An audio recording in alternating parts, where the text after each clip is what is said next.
Hey, welcome back to another video for the YouTube. So yeah, I've not done one in a while because I've just been really busy with work and stuff and personal life. So this is the first video to kick things off again. I'm hoping it'll be the first of quite a few that I'm able to put together. So this is going to be, I plan on doing a two-part video. I did mention on, I think it might have been LinkedIn or X, that I was planning on doing sort of a lecture section to the channel where I can just review content and yeah, do reviews and stuff like that. So what I'm planning on doing is reviewing some of the projects that I've been working on while I've not done videos. So it'll keep you up to date with what I've been up to, and hopefully I can sort of break down some of the things that I've been doing. So yeah, recently, let's have a look. So we'll start with the Webley Scott. So this will be the first one. Hopefully I'll do the combat knife as well that I did recently. So this is a Webley Scott flare gun. It's Mark IV, and it was extensively used in World War II.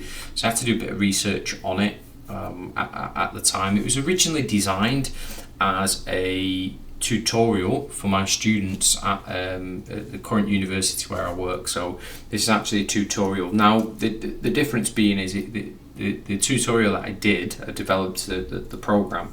It was to introduce students to the concepts of hard surface modeling using Fusion 360.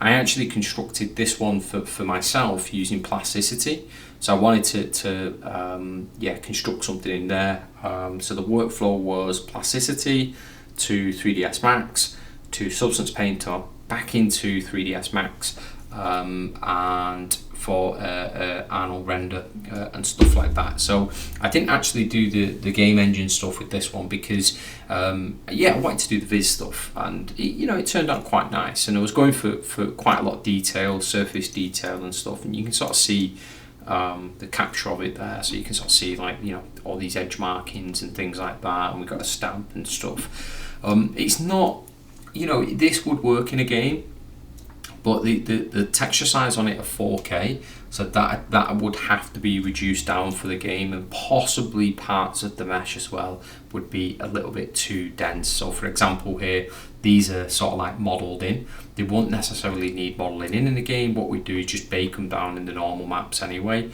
So we won't need that, and a few other pieces as well. So we just go through this shot here.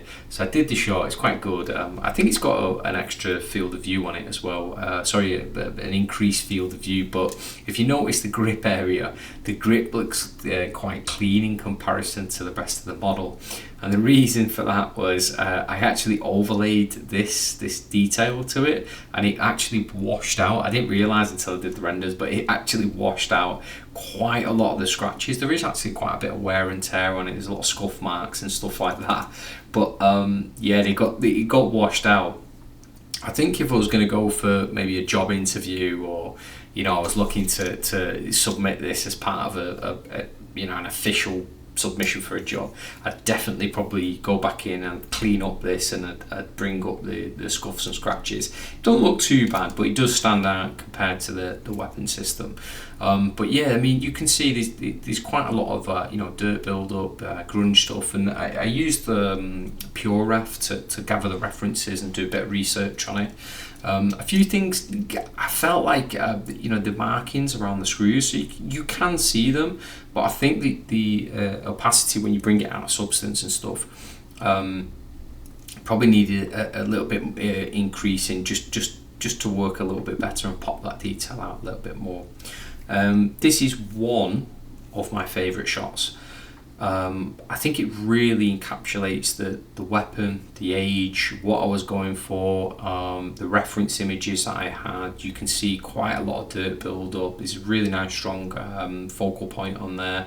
Again, we'll get into that a little bit later on, but yeah, all around I do like this shot. One of the things that I would do to improve this would be to include, I suppose, for the Viz stuff, maybe include that layered dirt build-up that exists on top of the surface. So at the moment we've got a lot of surface detail and we've got a lot of fine sort of build-up on there, But what we don't have is additional dirty detail that overlays the weapon system that you would naturally see on a weapon. So for the viz work, I definitely think that could be added in.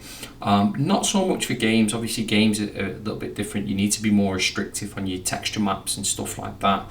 And you know, using decals and things isn't always advisable. You've got poly budgets and stuff like that, so you know, using decals on a weapon depends on the game, I suppose, and what your budgets are. But yeah, I mean, yeah.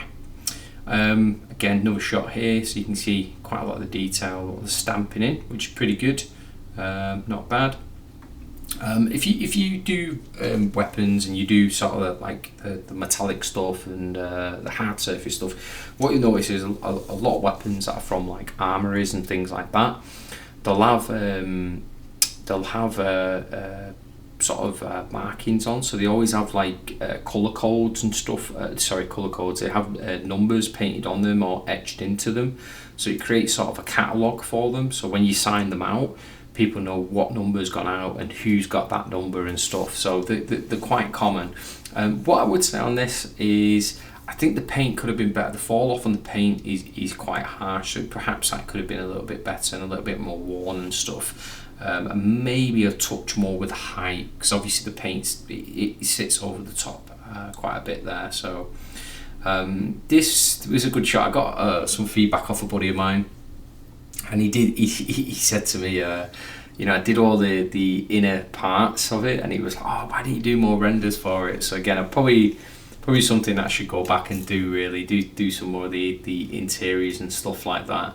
But nonetheless, it's quite interesting. It was incredibly hard to find a blueprint and a technical drawing of the inner workings of this. So the actually Webley Scott Mark IV has a self-cocking mechanism, and what that means is the cocking mechanism itself is contained within the grip and the trigger housing area, so there's no need to pull anything back, and the reason it was designed like that is to reduce snag. So when you pull it out of its holster, you know, it doesn't snag on clothes or get caught up. I suppose seconds are precious in war, so you know, having that ability to quickly pull this out and you know, shoot it off is really important. So it's quite an interesting design. It's quite a clever design as well. And what we've got here, we've got this typically we call it a spring. I can't remember the correct term for it. I have got it in my notes somewhere, but we've got this I think it is spring something it's called, but we've got this we'll call it spring for the purpose of the video. So we've got this spring here, and what happens is when you press the trigger comes up here and it catches onto this. So this is actually your firing pin. This is your hammer, which would be cocked back manually on other mechanisms. However, this one does it for you. So it cocks it back, and what it does through that pivot point here, it puts a load of pressure on this spring arm. And what it does is when you get to a certain point, this actually snaps up here. So this pivot here allows this to move this way, so it moves this way and slides back down. That's what holds it. It is really quite clever. It took me ages to figure out, and then it snaps in place, and obviously it hits your primer, and you know, the rest it'll ignite and fire the weapon system. From what I read up, you had to give them a real good sort of pull to get them working, but it's really good. It's really good breakdown of it. But yeah, I have to do some more renders. This is again another nice shot. I like this shot. You know, I did spend a bit of time, like, you know, trying to figure out balance and rendering these things out. So I do like this shot, and this bit here is the ejector. So it's like the actual ejector bar, so the extractor. Sorry, not ejector, extractor. So what it does is it rests between, you know, under these bars here. So it rests under there, and when you cock this, when you rotate this after you've fired, if you rotate it, this bar gets caught on here. So it's got these bars, these pins keeping it in place, and it gets caught on here. So when you rotate it outwards like this pushes up off here. So in fact, I think there's another shot of it here. so it actually pushes up there, and then what that does is catch the shell. So you can see that that catches the shell and it pops out, and then when you put your shell back in and close it, this will push back in as well. So really interesting stuff, honestly. It's quite good. It was a good project to like research and really break down, and that it's really good fun doing the older weapon systems. And yeah, we've got this shot as well, so it's this one's quite a nice shot as well, where you can see quite a lot of detail, the lighting's quite good, sort of like try and use all the parts as well to bring a bit of balance to the page. So what we'll do now is we'll look at some of the compositional elements of these. So I've just picked a few out just to go through. My Wacom tablet's about 10 years old. It is a bit glitchy. I'm hopefully it don't glitch out or anything while we're on here. Sorry, I've just banged there on the mic. Not the mic, the board, but it'll echo in the mic there. So we'll try our best to get through this. So let's just do a layer here, and we'll have a look at the compositional elements and what I was going for here. So let me get my brush on.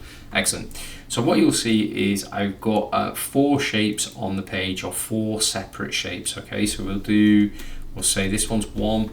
That one's 2, this one's 3, and this one is 4. Okay, so if you understand sort of shape language, hopefully what you'll pick up is that we've got a large shape there, we've got a large shape there, we've got a medium, and then a small shape. And what I've tried to do is use shape language to almost create a transition effect onto each side. So typically, people are going to be attracted, your eye is going to be attracted to what you can sort of recognize. So here you've got the text, which makes this part a little bit more prominent. And then naturally, if we go from there and we look at the alignment here, you can see there's sort of a gap between the eye. There's sort of like this point here between the shapes. And then we've got, down here, and then across. So hopefully what I've tried to do there is create a point of travel for the person looking at the piece itself. You'll also notice as well, if we go to about the halfway point here, these actually this main shape sits across the halfway point. So again, it's that additional bridge between the detail. So you're starting on one side of the page, and then you've got the bridge to jump across onto the other part. Now what I've tried to do, because the way weapons are, they're always a bit hard to get the renders and the composition right, or they can be difficult anyway. But if you're familiar with the term like leading lines and guiding people through lines and stuff like that, as well as shape language, what I've tried to do on this bottom area here, so you can see I've got this really nice shape along the bottom, this line here.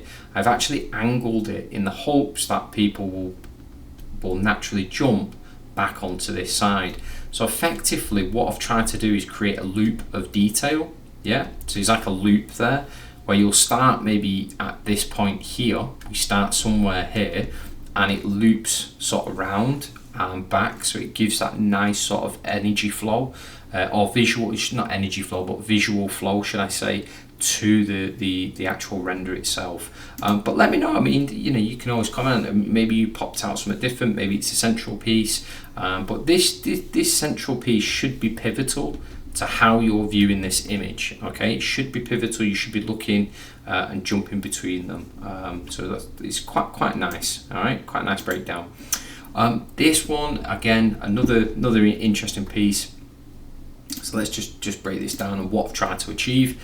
So with it, again, I've gone for a central sort of an alignment. So you can see here, what I've done with the alignment is try to create balance with the pins. So if you actually look at the weapon, this is really angled. I've really angled that weapon. So the weapon's actually running from this point down to this point here. Yeah, so it runs on an angle across the page.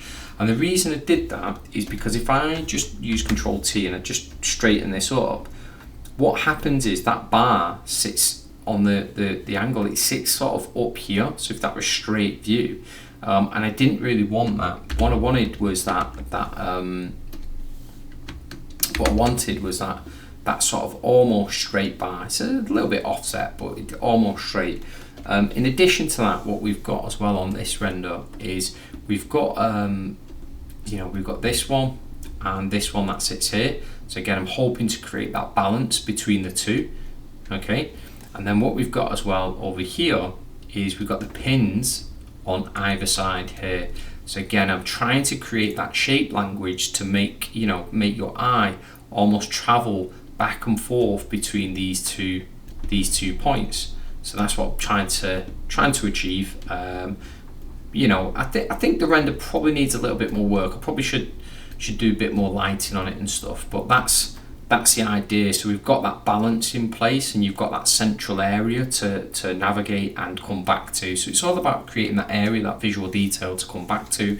And then obviously we've got the light and shadow and focal depth. So because we've got focal depth up here, I'm hoping your eye is not drawn too much to these areas. And then I've kind of tried to, with the darker areas here, so you can see we've got a lot of dark areas, it almost creates that sort of box effect to keep your focus sort of, I would say, probably in this region here. So if we look on here, that's your sort of focal areas for this, because we've got focal depth up here. So that would be sort of the focal area. So try to frame it in that way. But again, there's different viewpoints. People see things differently. These are just techniques that I've tried to use and implement on here. So hopefully, you've got a bit of insight onto this one. Again, this was one of my favorite shots, and I've done something similar with this one as well. So what I've tried to do here is, again, let's just have a look here. I've used that focal depth. So if we look here, so you've got focal depth, quite nice. There is actually focal depth here as well. It's just a little bit less visible because of the way the shading works. So because I've put the light up here, sort of casting from this direction, okay, it sort of, you can still see the focal depth, but it's supported by the shading as well. Now what that also does, it means that this area is really sort of well lit. Perhaps maybe I'll just come back here. So from here, from here going all the way down here, we've got a really nicely lit sort of area.